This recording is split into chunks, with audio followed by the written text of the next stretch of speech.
Hopefully you successfully used our previous video, when and how to apply for a land disturbance permit.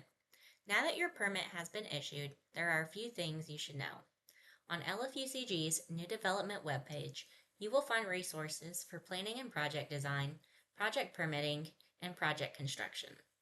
In the project permitting section, you will find the permitting, inspection, and enforcement procedures, or PI procedures, for construction sites that have a land disturbance permit. There are different versions of the PI procedures for different types of projects. This video will cover the requirements included in the PI procedures for new and redevelopment projects. These documents are updated annually. Be sure to check the website to make sure you have the latest version when starting a new project. Page 1 of the document covers permitting requirements, which you should be familiar with if you have received your issued permit. Don't forget, if your project is larger than an acre, you will also need to apply for a KYR 10 through the Kentucky Division of Water. Page 2 outlines the permittee's responsibilities. There are a few things to note. You will need to keep a copy of your land disturbance permit and KYR 10, as well as your Stormwater Pollution Prevention Plan, or SWIP, or Erosion and Sediment Control Plan, or ESC plan, at the project site. The permittee is required to conduct inspections of their BMPs weekly or every 2 weeks and within 24 hours after each rainfall of ½ inch or greater, or 4 inches of snow. Be sure you are scanning your inspection reports in or taking pictures of them before you put the completed forms in your BMP mailbox.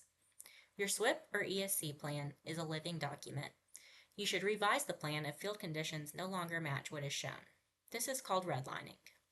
If you have any streams, wetlands, sinkholes, or inlets on site, you should maintain a 50-foot vegetated buffer strip between them and any land disturbances.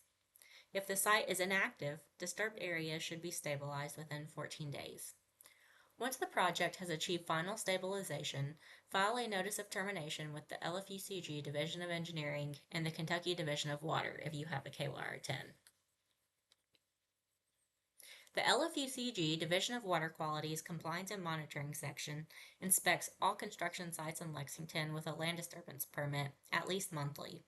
If the site is larger than 5 acres or has a special permit, it is inspected twice a month. This page lists some of the items inspectors will be checking for during their visits. You may find the inspection form that they use also on the New Development webpage. If your inspector identifies ESC deficiencies, they will take action in accordance with the Construction Site Enforcement Response Plan. For most violations, you will typically receive a verbal warning to correct the issue. If the problem has not been resolved upon reinspection, enforcement actions will escalate until compliance occurs. The division has a variety of mechanisms to obtain compliance, including issuing a notice of violation or civil penalties. The last page of the document provides a compliance assistance guide with actions and timelines for various deficiencies. You can see that more severe violations, such as working without a permit, will be escalated immediately. If you have questions about the PI procedures, please contact the LFUCG Division of Water Quality.